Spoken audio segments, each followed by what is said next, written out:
Hey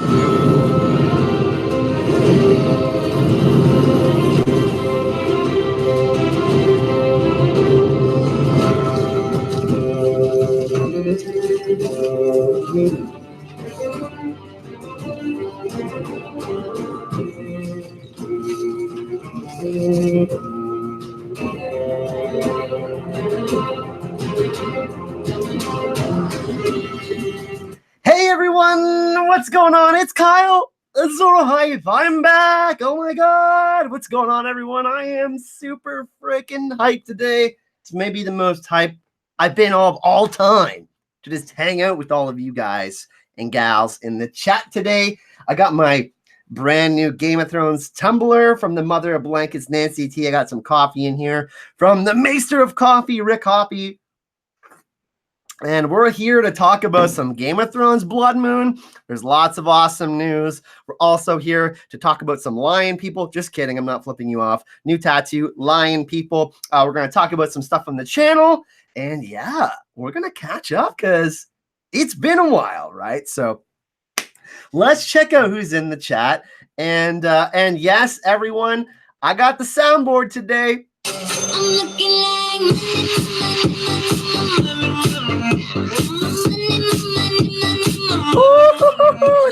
it's gonna be a real spicy one, so it's gonna be a fun one today. I'm really excited to be here. Like I said, we got some fun things planned. But let's see who we got in the chat. Let's open up the live chat here. Let me check it out.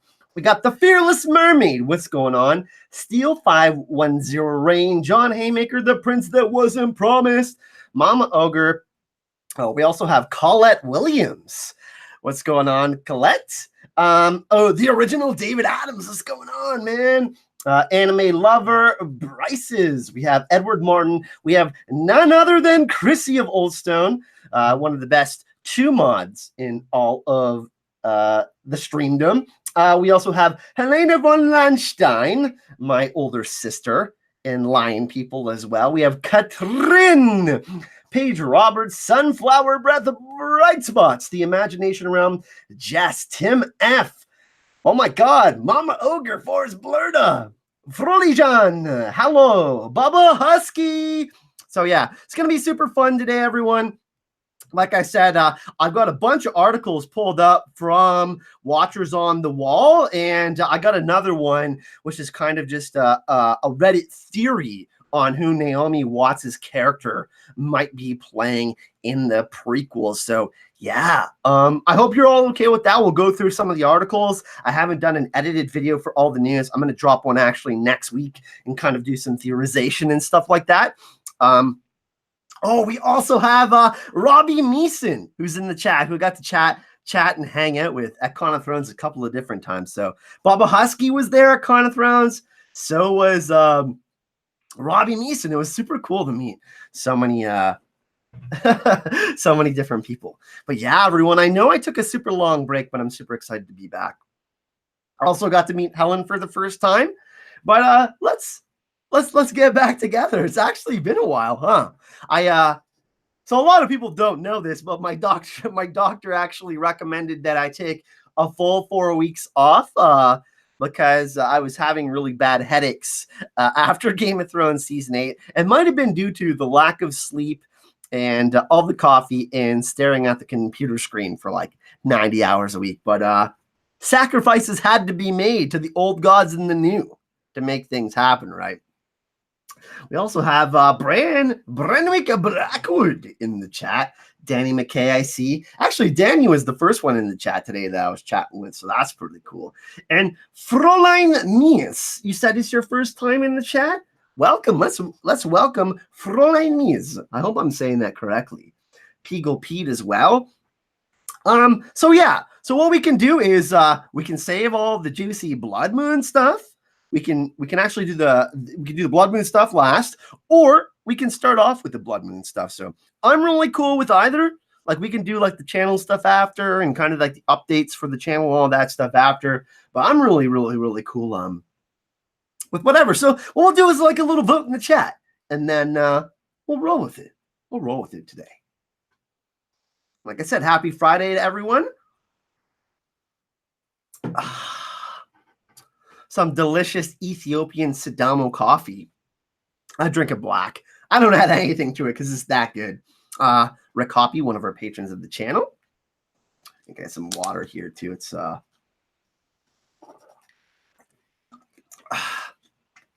what does everyone want? Blood Moon stuff first or last? So we got 2 votes for Blood Moon to start. Blood Moon, feed me content, says Stephanie Richards. I like that. Peagle, peg leg. I know. I always say Peagle, but you know what? Let's do it. Let's do the donation song for Peg Leg Pete.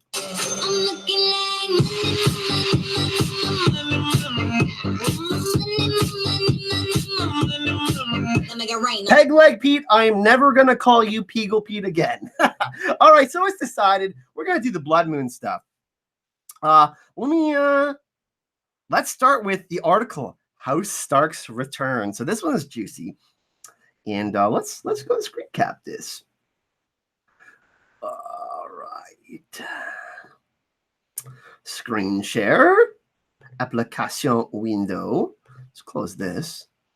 Close all my Pornhub. There we go.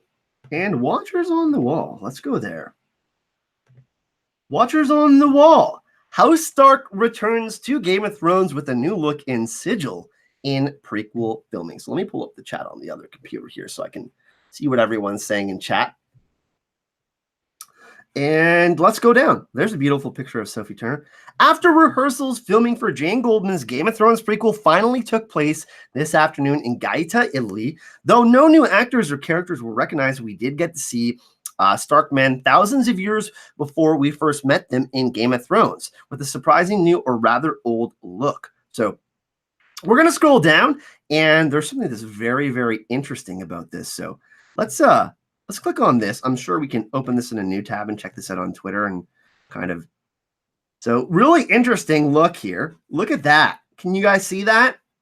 Kind of looks like a cross-ish, but like a more feral version of the House Stark sigil. So that kind of looks similar to the House Stark sigil, but it's got more of like a Nordic, Viking theme to it.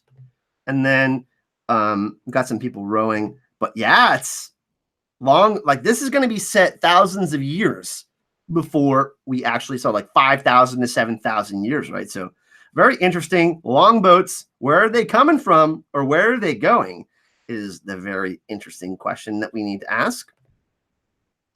And then what we're going to do is I'm super excited about this. I'm going to scroll down and look at this. Oh, hell yeah. And this is Game of Thrones like locations. If you want to follow them on Twitter and say, hey, what's up? Thank you for sharing this information with us. And look at that. That's very, very interesting, everyone. The House Stark sigil in its inception. So very, very early beginnings of House Stark, a more feral wolf sigil. So what does everybody think about that? I think, first of all, the Viking boats look badass, but the sigil, maybe, and I don't know, just part of the way it looks with the spikes and stuff. Perhaps House Stark was a bit more menacing and aggressive than we know in their history. So I'm seeing a lot of. Let's go check out the chat here. The wolves look like Mercury cougars. That's a very interesting comment. Original David Adams says Viking-esque Starks. Yeah, a lot of people are saying Viking-esque. I've had a conversation with a couple people and talking about how, like, obviously magic and the lore and the inception of, these different religions will be involved in the new Game of Thrones prequel. Well, it's supposedly called Bloodmoon, by the way, everyone. But there will be no House Targaryen, and it's rumored that there's no House Lannister. But we're going to talk about that later. And I think that this Reddit theory is spot on for Naomi Watts' character, and I actually hope that this is going to happen. But what does everybody else think about this?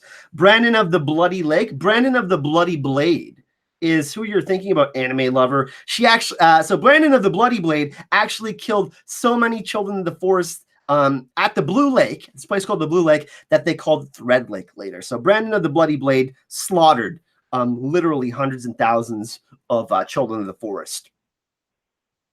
So a lot of people are saying we're going to focus a whole section on Naomi Watts's characters. So this is really interesting. Let's go take a look at. So this is the Viking longboat again. Looks really, really interesting. Oh man, I am so excited for prehistoric Stark. Like, look at this. Look at all those amazing beards. You know I love beards. But yeah, there's something so feral about this sigil, right? And something that's so interesting and different than what we know of the original House Stark symbol. So thank you for joining Imagination Realm. Why are there 7 spikes? Very interesting indeed, right? Like I said, there is 7 spikes. So are we going to see Hugor Hill and the inception of the 7 and all of that, or is history a little bit more confused than we thought? Like, obviously we don't have we don't have all the history books like right in front of us to tell us exactly what was happening in this period, right? It was just this word of mouth. So, and we know what happens with word of mouth. It gets passed down through generations and the story gets warped, or someone withholds information, or things are kept secret, and there's all sorts of the history is told by the side of the victors. Obviously, houses are wiped out and there's big wars and stuff like that. So yeah, maybe the Starks didn't worship the oath gods yet. That's really interesting, Paige Roberts. We have Urtach Altanaz in the chat. What's going on, Urtach? Colette, if you want to say hi to Skylar for me, hashtag Kyler. That would be awesome. So yeah, this is what we got from. Let's go back to the actual article and see what else. And this article, by the way, if you want to go show some love to Luca Nieto, who is also at Con of Thrones, great articles at Watchers on the Wall. You can also follow Luca on Twitter. He said, the rest of the article says, though George R. R. Martin recently revealed how Stark would definitely appear in the new series, some differences are to be expected, considering it's set thousands of years in the past. This is crazy, yeah? And then it says, so we get, like, look, we obviously have more of the embroidered neck part of the House Stark sigil, and I think they are definitely going to try to evoke the age, this period, right? Like, it's going to be a completely different period that Thrones is set in. So more Viking-like setting, and more this history period will be reflected within each of the houses. So we have Urtach in the chat, John Haymaker, Kate Bertinsky. What's going on? So yeah, that's the thing, Kate Bertinsky. Like, when did the Andals really come over? When did the wall actually get built? I think that we're going to see some of these questions being answered in the prequel. And I'm not necessarily saying that D&D didn't have the information for the final season of Thrones, but maybe, just maybe, they were holding some of this stuff back for the prequel. I mean, if you're a businessman and you want people, I mean, obviously, if you want repeat customers, you want to continue to deliver on things that were already great, but also you want people coming back for more. So I could see HBO saying, oh, we're going to hold back the Night King being a Stark, or like, Proto-Valyrian or something. So I think that it's certainly interesting and something that we have to look at when the Andals came over, when the wall's being built. And those are kind of some of the things that I think that we will start figuring out in the prequels, especially since we got the possibility of seeing more children in the forest, possibly still being alive, the kind of the early beginnings of the White Walkers and stuff like that. So yeah, Chrissy of Oldstone says she hopes Urtach does more Witcher art, and the wolf kind of actually looks like if you all saw the Witcher trailer, and I will be covering the Witcher on the channel. Kind of does look a little bit like the Witcher trailer. So, Ancient House Stark sigil, we got, I'm going to go back up again, and we'll just take a look at this. This is really sweet again. Game of Thrones-like locations. This is the thing that and it's kind of like this, like, House Stark cross with 2 wolves, and I don't know, it's really, really interesting. I really love it. So, really interesting to see House Stark, hopefully the House Stark inception. We'll see that in the prequel. So, we're going to go to the next article, everyone. All right, let's go to this one. Actually, I want to go chronologically here. We'll go to this one. Let's talk about that. So, George R. R. This one was on July 9th. So this one was quite a far ways back, but I was also away. So EW recently spoke with George R. R. Martin about the prequel, and this article is done by Samantha, who's awesome. Got to collaborate with her at Con of Thrones, actually. And speaking of some Con of Thrones stuff, there will be, I'm trying to pull all the audio from Con of Thrones for the panels and stuff. That stuff will be coming to the channel. She says, Martin dropped several tantalizing hints that Eva suggested a possible new title for the series. So here we go. So Westeros is divided, number one. We talk about the 7 kingdoms of Westeros, and there were 7 kingdoms at the time of Aegon's conquest, said George R. R. Martin. But if you go back further, there are 9 kingdoms and 12 kingdoms, and eventually, if you go back, there are hundreds of petty kingdoms, and that's the era we're talking about here. So are we going to see that many kingdoms? I mean, obviously, we had major houses in the original Game of Thrones, but so many more smaller houses, like this is really interesting. How many more houses are they going to show? Is there going to be more wars and more alliances that we're going to see? Really excited. Second thing that George R. R. Martin says, so he says, the Starks will definitely be there. So big focus is going to be on the ancient Starks. Number 3, he says, the prequel predates the rise of the Lannister family, but there is another family currently residing in the future Lannister homestead.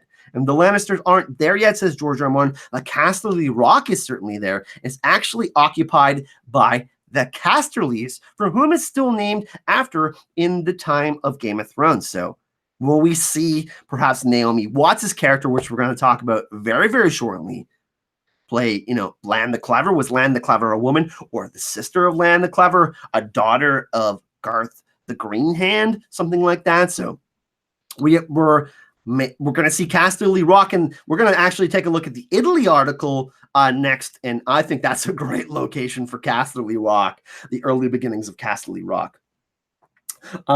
There's some people in the chat that Anime Lover says the Barrow Kings. Yes, I would love to see that as well. Where there are Starks, there should be Bolton, says Nicola. I would also like to see that. Number 4, it's a true ensemble. As you know, for Game of Thrones, we never ever nominated anybody for lead actress or lead actor during the award season until recently. It was always for supporting categories because the show is in ensemble. I think that will be true for this show too. We won't have leads so much as a large ensemble cast. So Naomi Ake, who is going to be in Star Wars 9, the next Star Wars movie, Denise Goff, Naomi Watts, those are particularly people that are being focused on. Also, Josh Whitehouse is in there. There's also Toby Regbo. There is a really good cast, and that's why I'm particularly excited, because obviously we have the original Game of Thrones, and we had some they chose these people like Kit Harington and Maisie Williams, and these relatively unknown actors and actresses that are now established household names, but they've got some really well established names, and people that have already been in medieval type fantasy type roles in other shows and stuff. So George R. R. Martin seems to be excited about that. And finally, perhaps it's not Bloodmoon or The Long Night. So I heard a suggestion that it could be called The Longest Night, which is a variant I wouldn't mind. That would be pretty good. So what does everybody think about The Longest Night title? I don't know. I'm not really loving it. I actually don't mind Bloodmoon at all. The Long Night is like pretty obvious. I don't know if I actually like the Bloodmoon more than the Long Night, I think. But let's hear it in chat. What do you like more? The Longest Night, Bloodmoon, or the Long Night? Kind of want to hear what people think in the chat. I like Bloodmoon the most out of all those. I think it's the most catchy title personally. But because I mean Bloodmoon in the Bible has 2 very different meanings. Some people, obviously interpret it as an apocalyptic sign, but it's also it's very important in the spiritual realm in so many different cultures, and the significance, and it signifies a time of change. So the descent into darkness. So very, very interesting what it could represent. Bloodmoon. A lot of people are liking Bloodmoon in the chat. Hey, what's going on, Amy? Nice to see you in the chat. And by the way, Amy Collins Russell, writer for the channel Team Azor Ahype. We're building a little team for Team Azor. We're building a little team for Channel Azor Ahype, and we're going to have our first Game of Thrones rewind video out next week for episode 1 of Game of Thrones. Winter is coming, so be on the lookout for that. So mostly, like, people don't like The Longest Night. The Longest Night, John Haymaker says. Okay, Angelina, hi, what's going on? So there's a real divide between Bloodmoon and Long Night. I think thematically, so Wesley says, I think the Long Night is simple and to the point as well as bring a sense of mystery. I do think so as well. Bloodmoon, moon being mystical, like being mystical in this representation of night, but blood also meaning, bloody wars and birth and death. And all of so I like Bloodmoon, but because it kind of, I think it's a little more vague, but also Long Night is good as well. I don't like The Longest Night. I don't think that would be a smart choice personally. So that's what we got for that. So pretty interesting stuff. George R. R. Martin divulges informaciones. So let's go to this article. The Game of Thrones prequel begins filming in Italy. So this was on July the 15th by the beautiful Vanessa Cole. She's fantastic. She was also at Con of Thrones. You can go check her out. The Knights Cast, an amazing podcast. And Naomi Watts and a new cast member spotted on set. Look at this. What do we think about this, people? What do we think this is? I don't know. That screams, is that the beginning of Casterly Rock? Is that going to be Casterly Rock? I don't know. What do we think about this? Why would they film in this location? Thank you, Chrissy, for sharing Vanessa's art in the comment section. Oh, Paige. Bloodmoon makes me think of that Bran vision had in the cave. Maybe it's connected to the woman with the sickle. Yeah, when he's going back in time. That chapter is great. We should break down that chapter on the channel. Oh, we have PJ of Ice and Fire in the chat. What's going on, PJ? Nice to see you. But chat, Storm's End? Okay, Angelina High says Storm's End. I like that too. Casterly Rock, people are saying? What do we think this is?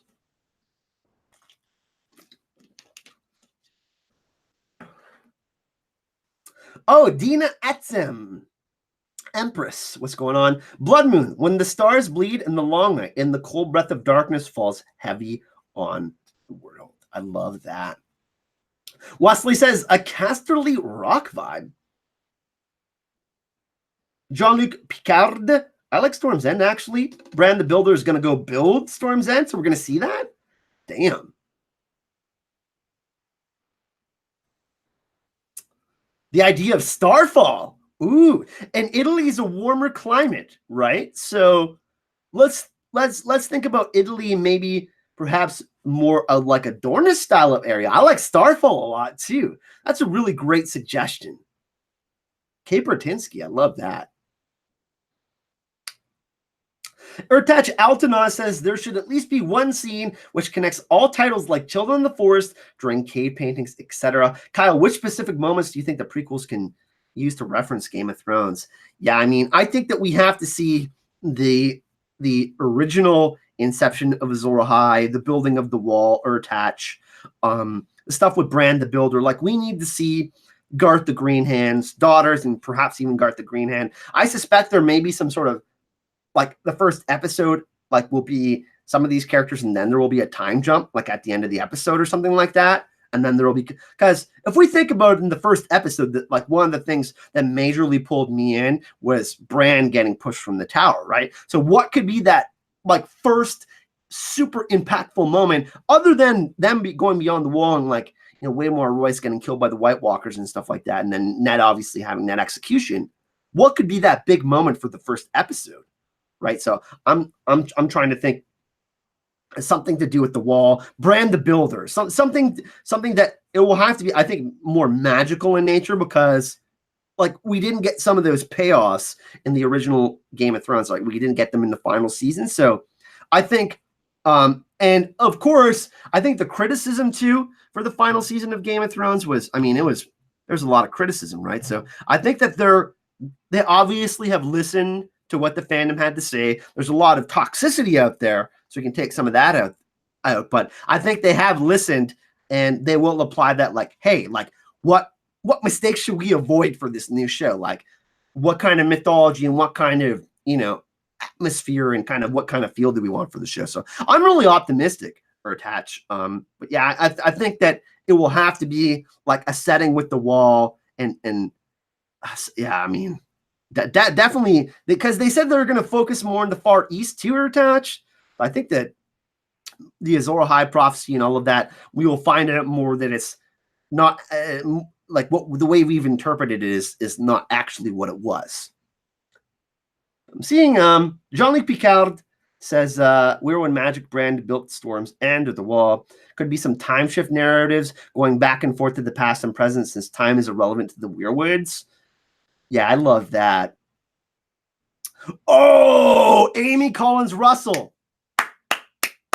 I wonder if we'll have any house words like winter is coming, or see the start of that phrase, or see the first person that said these phrases, like hear me roar, all of that, winter is coming, like all of that. Amy, that's a great point. Seeing the inception of that, I would love to see the inception of some of these religions too, kind of seeing the beginnings, like the first person that was influenced and then influenced other people to believe this, these words and this magic and this mythology. So I freaking love what you just said. I would love to see like how the beginnings of the like winter is coming phrase came, Oh my God.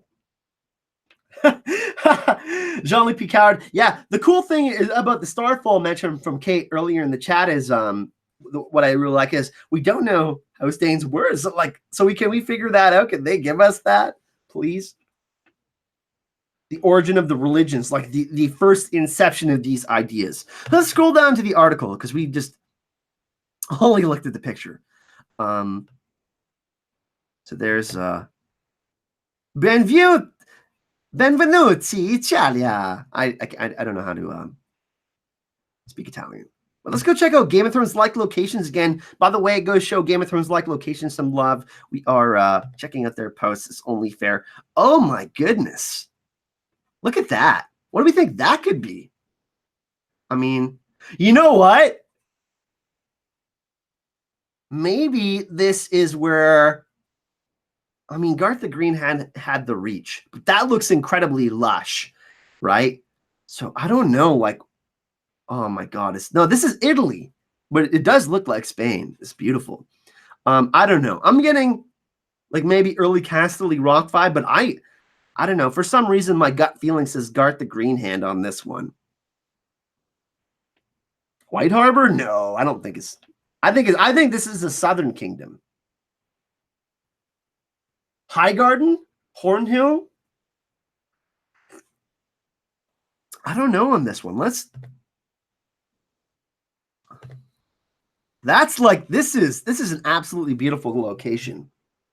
Yeah, well, I really want to like the Reach. This feels like the Reach to me, right? Garth, it's got to be maybe Garth the Green Hand. Garth the Green Hand. This one could be Casterly Rock. Can't be the Reach or Highgarden. Yeah, it's not near the sea. Yeah, that's the only thing. Like, I think this could be Casterly Rock. Maybe, I don't know. Let's go back through the article here. There's got to be. I think there's going to be more.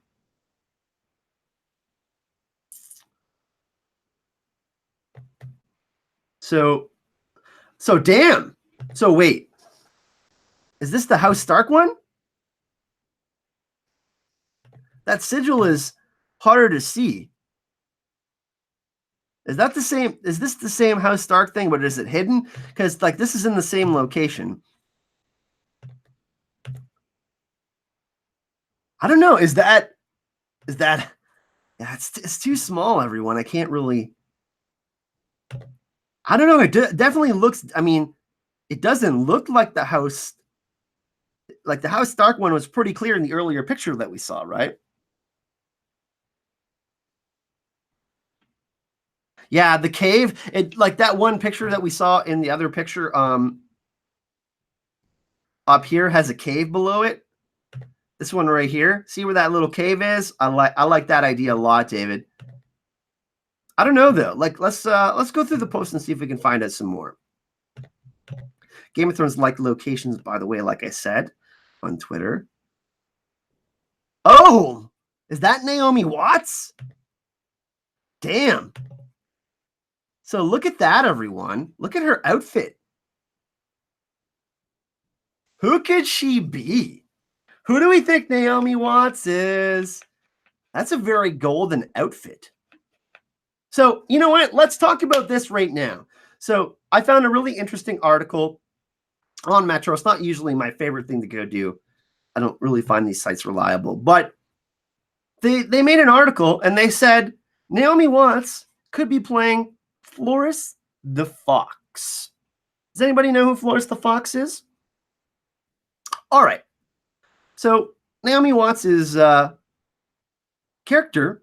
So this is, by the way, if you go on Reddit, A Song of Ice and Fire Reddit, Other Me 4, you want to go show some love to Other Me 4.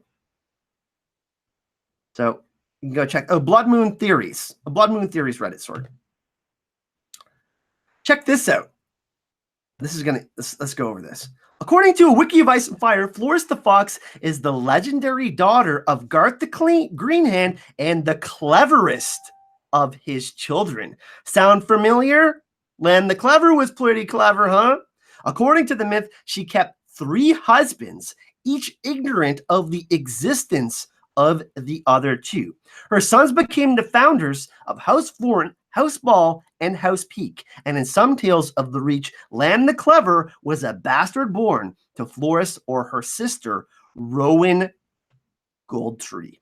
So really, really interesting. Other Me 4, and it says, there are some tales that state that Lann the Clever was the bastard of the famous Garth the Greenhand's daughters, such as Floris the Fox or her sister, Rowan Goldtree. So, I mean, when they talked about Naomi Watts' character in the prequel, a socialite hiding a secret, a charismatic socialite hiding a secret, that's very, very interesting, right?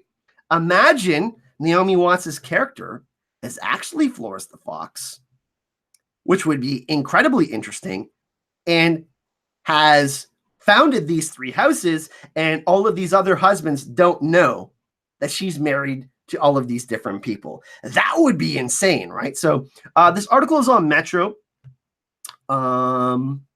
It's written by Emma Nolan, and if you go to Bloodmoon Theories on Reddit, Other Me 4, you can show them some love. But I think it's really, I don't know. Like when I read this article, I was like, whoa, kind of blown away by that. Yeah, charismatic socialite hiding a secret. That's what her character is. Like, what is she hiding? And look, I mean, that she's in Italy. She doesn't look like a Stark to me. I don't know. I'm kind of really all over like Rowan Goldtree or or Floris the Fox. I'm all over that, I think. If they're like, so season 1, we could have a big focus on the Reach and Garth the Greenhand and more some of the southern houses, and we obviously are, because Garth the Greenhand was huge, right? Like, so I think that perhaps maybe we are going to see Naomi Watts play Garth the Greenhand's daughter. Maybe the dark secret is literally finding one of the oily stones and making magic with it. So what do we think about, so so this is Naomi Watts' dress. What do we think about this? Is she a Lannister?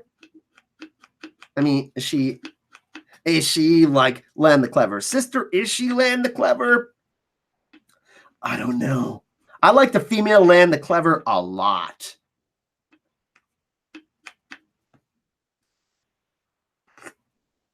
Hiding a Bastard is also very interesting.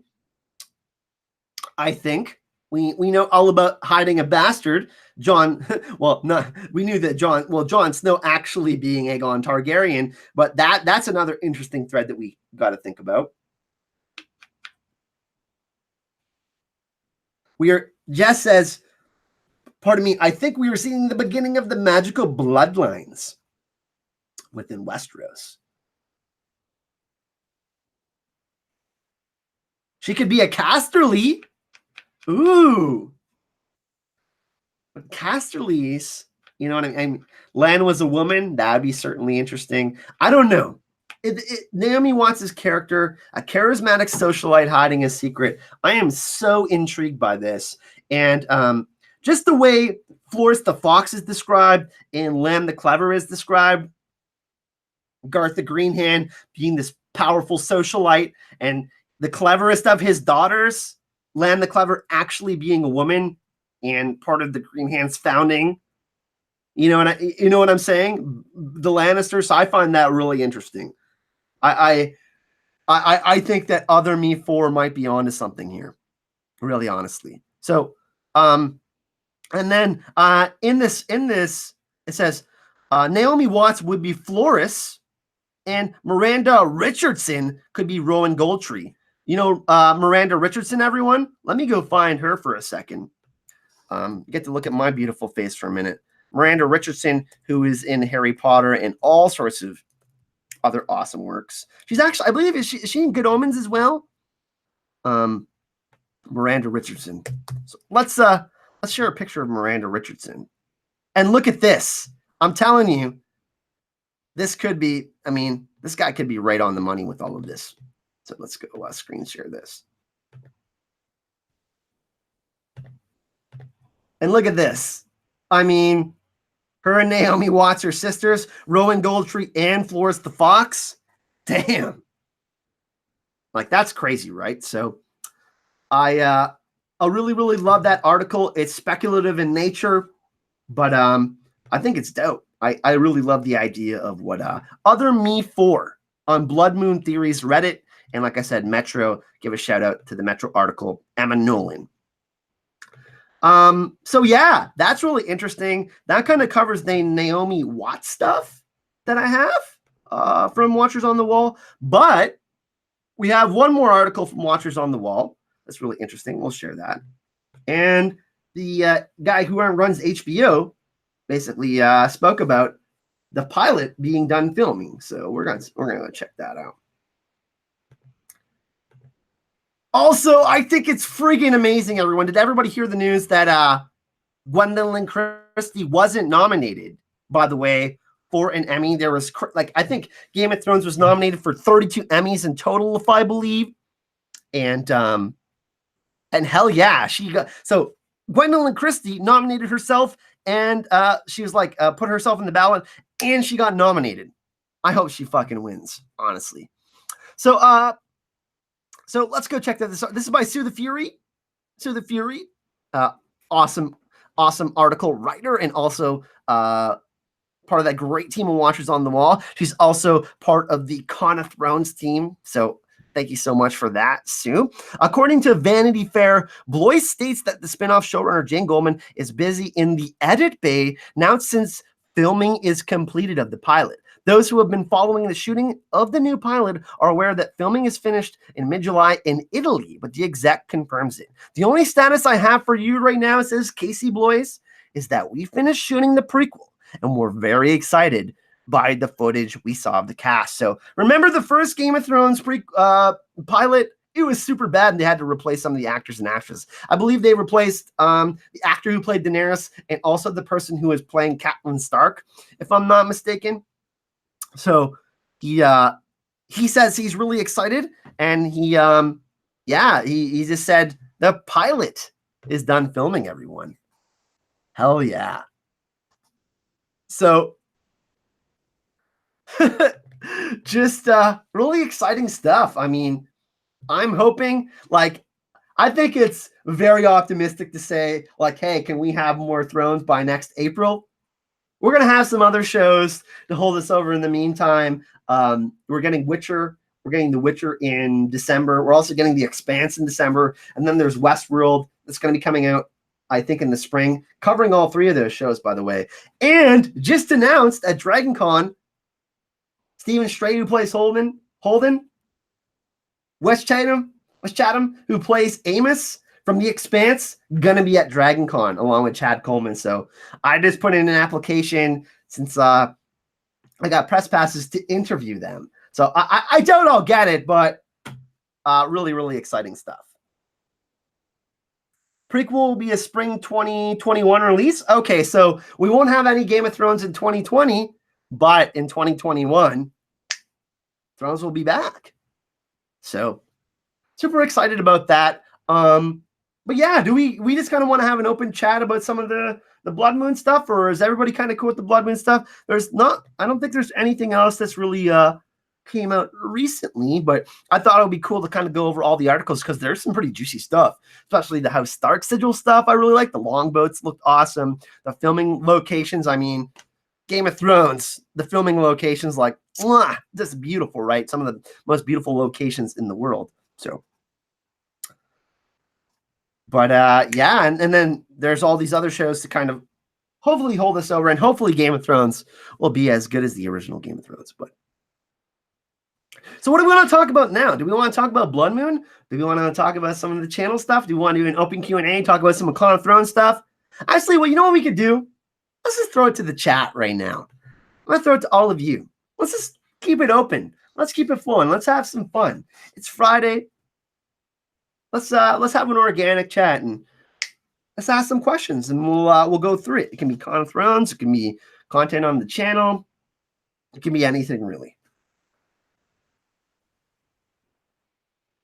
PJ says I'm a con whore.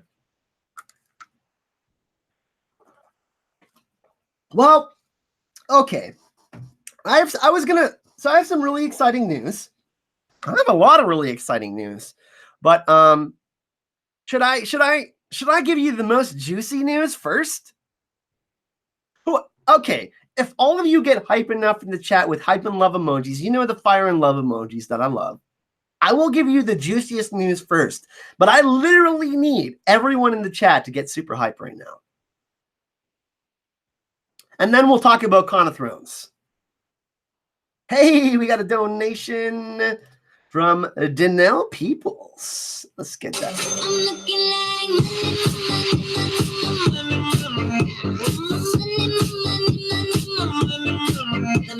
Thank you very much, Danelle. Build it up slowly. Do we want it right now? Do you want it right now?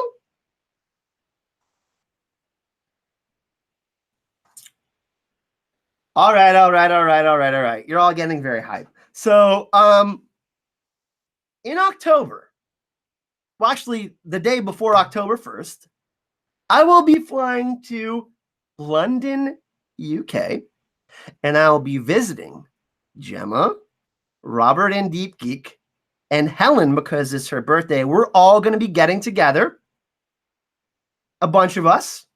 I think a few people are kind of non-confirmed, confirmed, but I'm going to Europe for the very first time.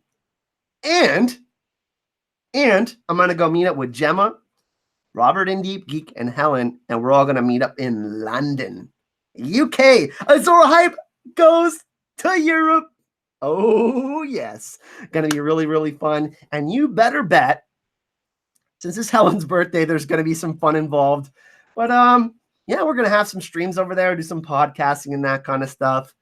But, and Angelina, hi, I know you're in London. I know some of you are probably going to want to meet up and get some drinks going and stuff like that. We're going to try to get something organized for maybe a Song of Ice and Fire, Game of Thrones community meetup in London, UK. So that's part of the really, really exciting news. Some of the exciting news that I have.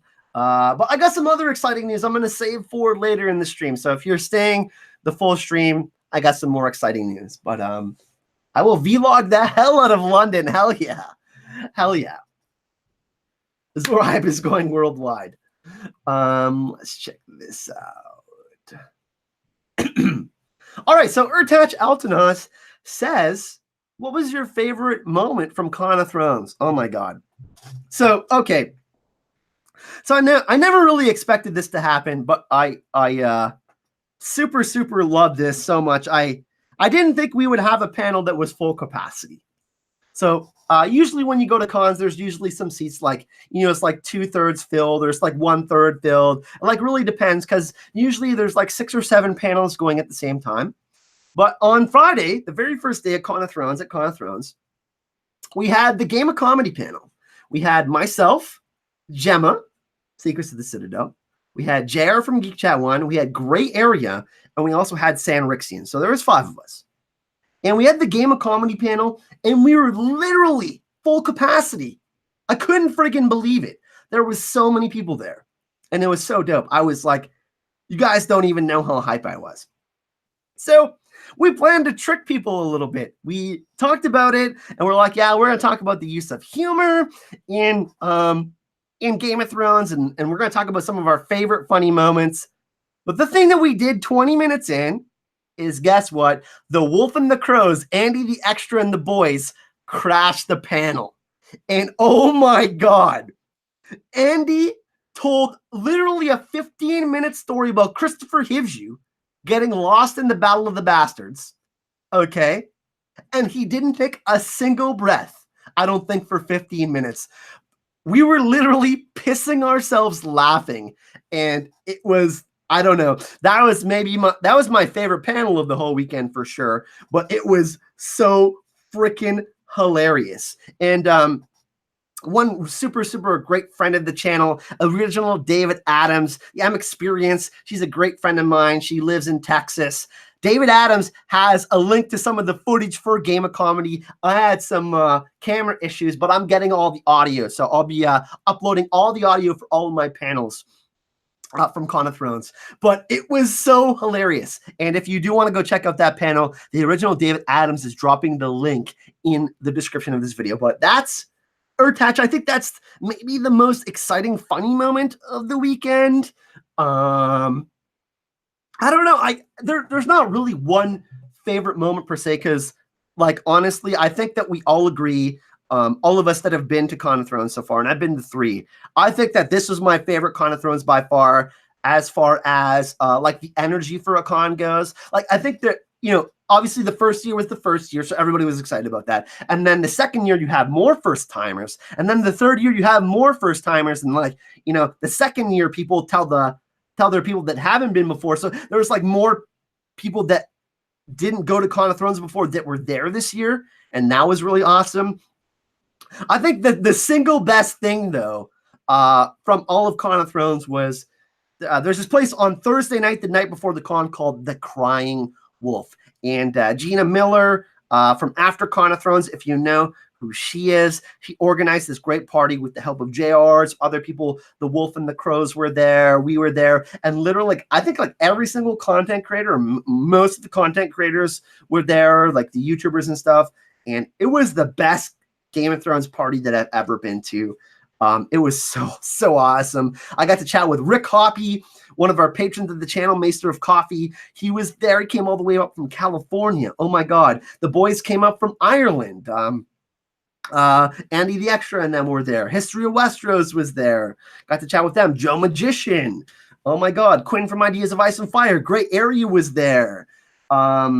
Art Girl from the chats. Like, there was, and like Mandolin was there. Carol Brown was there. There was literally so many people from the live chats that were there, and it was so freaking exciting. And the Crying Wolf party was crazy. It was like, so there's your main bar, right? There's like this big bar room, and then there was the special room in the back, and there was an iron throne where you could sit down and take pictures, and they were like selling merch and stuff like that. Really cool. But then there was a balcony we could like go smoke outside, and there was like picnic tables, and there was people like just drinking and eating and doing all that stuff kind of outside. So that was sweet.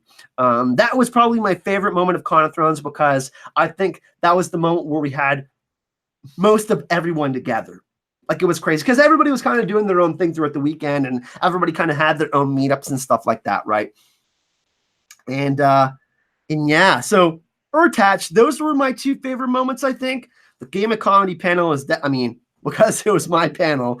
I'm biased. I thought it was the best panel, and it was the most fun I had ever on a panel by far.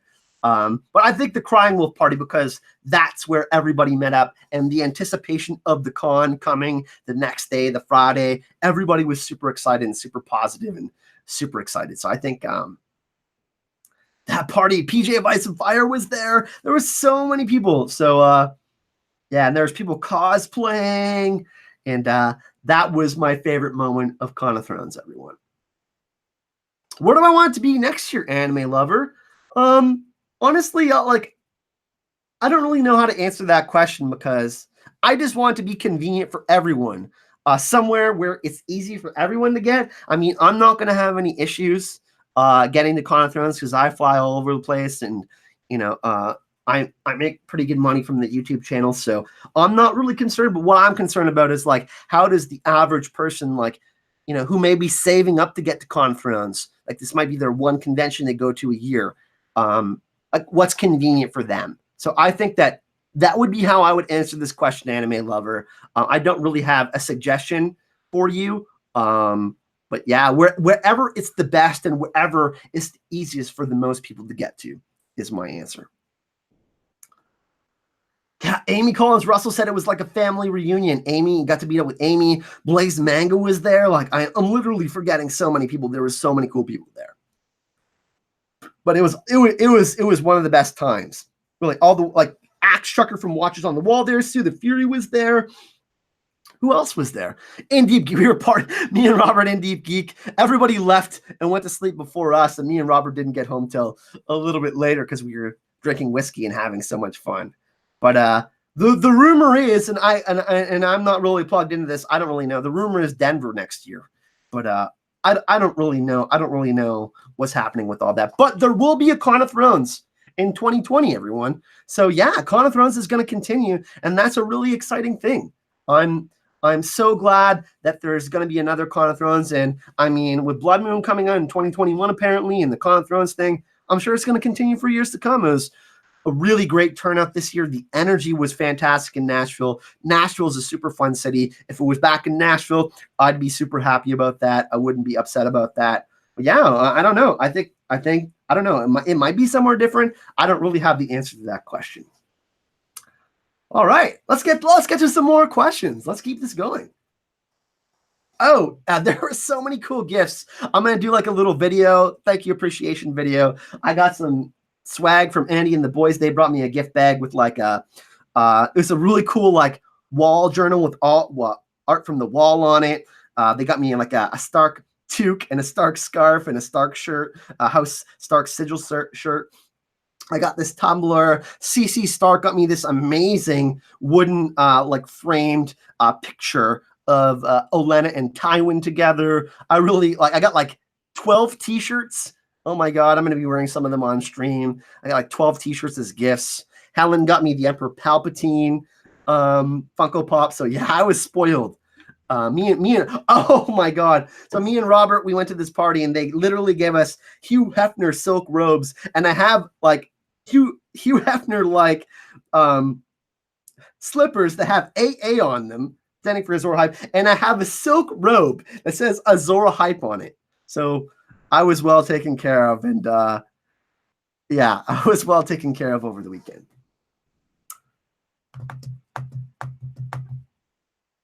I also got invited to go do some touring in Ireland from the boys, from Bobby and them, and I am considering to do that next year. I'm probably only going to be going to Dragon Con, which is about 4 weeks from now. I am going to Dragon Con Atlanta for a week, and then I will be going to London first week of October. So I don't think I'll be making any trips after that because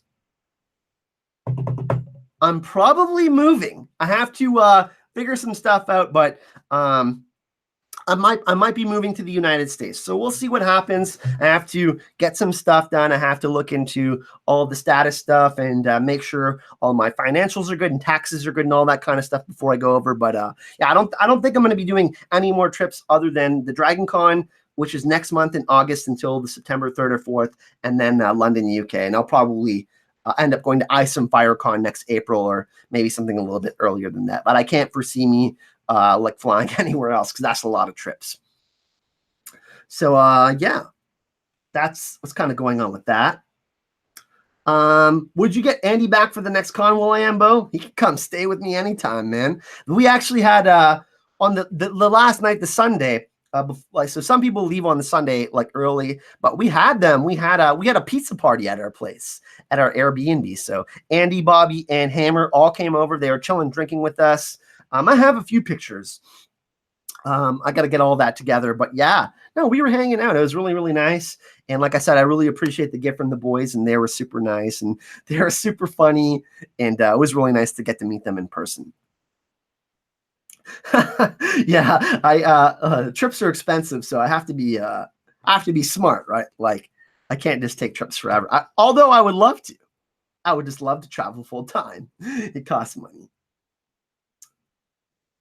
Hope they do a con in UK. I know like there is like specific UK smaller con, like there's smaller cons in the UK. I don't really know like the name of them or anything like that, but I do know that there is specific con stuff that happens in the UK.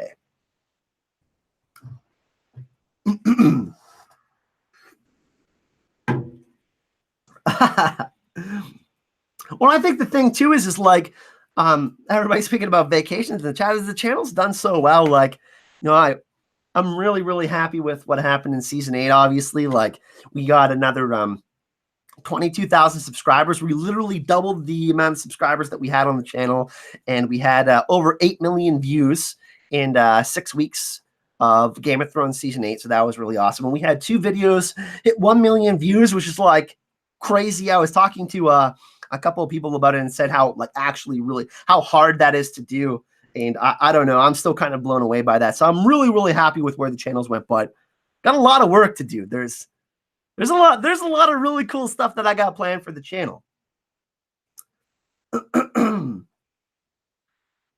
So should I tell you about kind of some of the stuff that's coming up with the channel, everyone? You kind of want to know like what's coming up and what I have planned, because there's a lot of really exciting stuff. Like I've taken quite a big break from the channel, but that doesn't mean I haven't stopped working behind the scenes, everyone.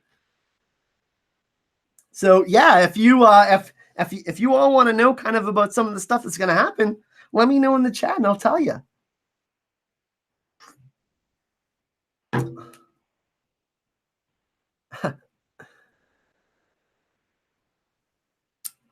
So I will be launching a second channel. I'll start with this one. I will be launching a second channel, and I'm going to be doing some gaming on Twitch, and I'm going to call it Just Kyle. And it's going to be cool. I'm doing some vlogs and stuff like that. It's going to be separate from the Azor Ahype channel, but I got a green screen. I'm going to be getting set up to do some gaming. There's some really amazing games that are coming out, but it's going to be like, it's going to be a little bit different than the Azor Ahype channel. It's going to be more fun. I'm going to be doing some like unboxings of like super nerdy stuff, like loot boxes and stuff like that. Kind of just more chatting with you guys. But I am doing a second channel called Just Kyle that's going to be releasing some point in mid-September, late September. So working on all the branding and stuff for that. Blaze Manga's involved. They're super awesome. So that's happening. I'm going to have a second channel. This we'll have a ton of content. Trust me. This is going to be my main channel. But I'm thinking about like I said, I'm going to be doing some other stuff, and I am also thinking about hiring someone to help me with Channel Azor Ahype to do some editing and stuff, so I can start on my second channel and do some more fun stuff. And what's the date today? In 3 weeks from now, exactly 3 weeks from now, I'm not going to tell you the name of it, but I will be releasing a podcast. And I'm not going to tell you who's going to be on it, but it's going to be all sorts of different fandoms. We're gonna be discussing Witcher. We're gonna be discussing a lot of Witcher and Expanse on there. We'll be discussing Throne stuff, but I'm gonna be starting an audio podcast. It's gonna be going on iTunes and stuff like that. And I'll also be uploading it to the channel. But yeah, like a serious podcast. I have been researching podcasting. I'm actually getting a new like super professional mic and stuff like that.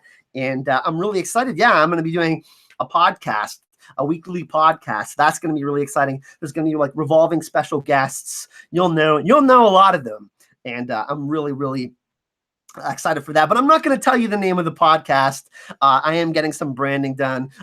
I think you're all gonna just die and love the branding. So super excited about that. But new channel launching probably late September, mid-September, and then the podcast is going to be out in like 3 weeks. So super excited about that. And those are kind of two of the things that I'm really looking forward to. Now, as far as content goes, obviously there's no Game of Thrones. So what do? In the meantime, some of you who follow me on Facebook and do that kind of stuff, some of you who follow me on the community page may have seen some of the thumbnails that I dropped. Marvel Phase 4 stuff, all the stuff that happened at San Diego Comic-Con, working on a couple videos on that. One's going to be dropping this weekend. I'm also working on a Witcher trailer breakdown video that's going to be coming out, a Stranger Things Season 3 review, and talking about some of the episodes and stuff like that. I'll probably do like 3 episodes at a time, like 1, 2, and 3, and do some podcasts and stuff like that. Gonna covering like the 2 shows I am super most excitedly to cover are The Witcher and The Expanse. I think The Witcher is going to be absolutely amazing. I'm going to do some lore videos. I'm going to do some like mythical creature videos on The Witcher, kind of talking about some of the history from the books and stuff like that. So I hope you're into The Witcher. I'm going to cover it on here on the channel. And then I've been discussing with Ashaya from History of Westeros and JR and some other people. Get like The Expanse. I'm covering the shit out of that. Going to DragonCon, I'm going to cover every single Expanse panel at DragonCon. I'm going to try to get some Expanse interviews. I'm going to get some podcast stuff with the History of Westeros people, Aziz and Ashaya, hopefully at DragonCon. I still have to talk to them about that and some scheduling and stuff like that. Me and JR will be together, so we're for sure going to get some stuff with us. Courtney Matza will be joining us, and Amanda Crowfoot's daughter will be joining us too. So there's going to be some awesome people together with us at DragonCon, and really excited for that. So hell yeah. Super excited. Like I said, the stuff that I'm most excited to cover, Witcher, the new shows, Witcher and The Expanse, and of course the Marvel stuff. So that's kind of where we're going to be going with the channel. Any Bloodmoon news, any Game of Thrones news, you know, the day it comes out, when I'm not away, I'm going to cover it. It's going to be on the channel. I'm going to try to get it out as soon as possible for everyone, so we have the most up-to-date, latest, fresh stuff on the channel. So yeah, that's kind of what I've been doing behind the scenes. My doctor did recommend that I take 4 weeks off completely, no video editing, no staring at a computer screen, stuff like that. So I'm sorry. I had to take some time off because I was having like super serious migraines. But yeah, I'm feeling super healthy and refreshed, getting some help for the channel so I can, you know, take a little bit more rest time and also like focus on some other stuff. But I'm really excited because of the success we had during Game of Thrones Season 8 with the channel. I'm able to do a few more things and kind of reinvest into the channel and kind of start some new projects and kind of start to build the Azor Ahype brand and yeah, and just do some things that I've always really wanted. Of course, my first love will always be Game of Thrones as far as YouTube is concerned and content creation is concerned. Whenever Bloodmoon comes out, you guys know I'm going to cover the shit out of that. When Winds of Winter comes out, I'm covering every single goddamn chapter. You better believe.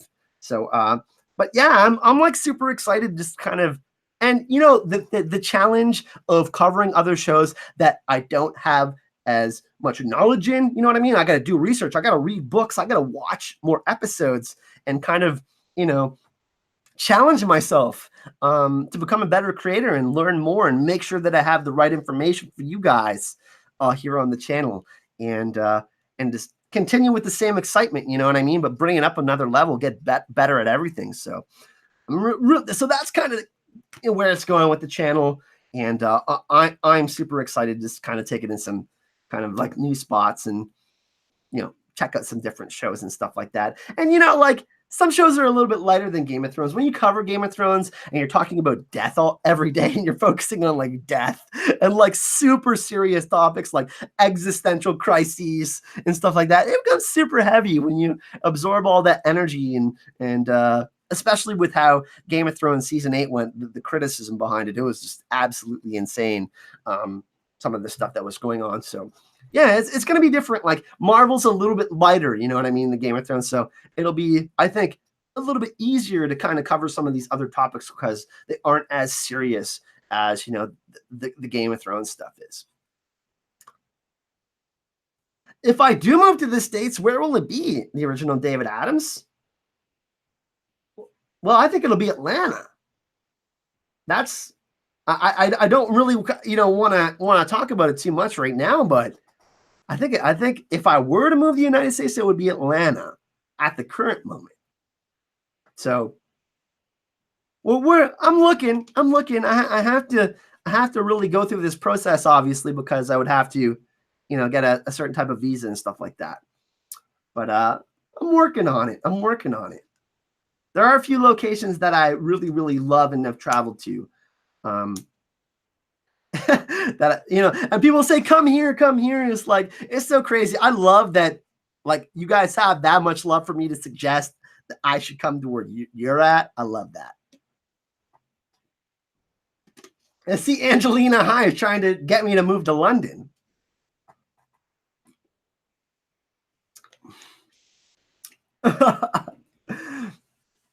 Oh, love it. So, Jeff Henry, what did you think of the attitude of Game of Thrones stars at Comic-Con panel? You talk about that yet? Honestly, I haven't really checked. I saw some of the response to it, but I think that, it's kind of been beaten to death. So I don't really necessarily know, Jeff, if you need to hear my opinion on it. This has been regurgitated and talked about a lot. And there's kind of just a lot of negative energy behind that. And I'm not really just down to do that right now. I'm all kind of trying to move forward and not just focus on things in the past and stuff like that. Game of Thrones is over. Yeah, I'm going to go back and do Game of Thrones Rewind and do that and look at old episodes and stuff like that. But that kind of stuff, I'm just not really interested in discussing anymore. I don't know. Does that make sense, Jeff? I don't know. I don't feel like my opinion would be that much different than other people out there. I mean, if people are really that interested in me covering what the actors were talking about and their responses to what the fandom was feeling in Game of Thrones season 8, I'll cover it for you guys. But I don't know. I think that there's so many more exciting things to talk about than that specific thing, That's just how I feel about it, Jeff. But thanks for your question. Baba Husky says Knoxville. Stay in Ontario. Doug Ford can't last forever. Yeah, man, Doug Ford. I'm not even getting into any political stuff. We're just gonna steer clear of all that. I have my certain feelings about it, but we don't do that here. And yes, we're not gonna let's the political stuff. We're not gonna really get into that. But yeah, so that's kind of what's up. I wanted to do a little Bloodmoon news stuff, everyone, and kind of just talk about some of Con of Thrones. I am getting the Con of Thrones audio panel stuff together for all of you. So be on the lookout for that. And by the way, this Sunday, I will be joined by Helen, Gemma for sure, JR for sure is in. I have to talk to Con Snow and Carol Brown. I believe In Deep Geek is in, but we're going to do Con of Thrones recap, review, fun panel, 7 p.m. Eastern Standard Time on Sunday. So be on the lookout for that. We're going to all get together, have story time. Me, Gemma, Helen, Robert, Carol Brown, Zach Con Snow, and JR. Hopefully we can get everyone together. If not, there will be a bunch of us anyways. There's going to be an awesome panel on Sunday here on Channel Azor Ahype. And also, I will be joining JR on Geek Chat 1 for Geekend News as a special guest this week, and we're going to discuss all of San Diego Comic-Con.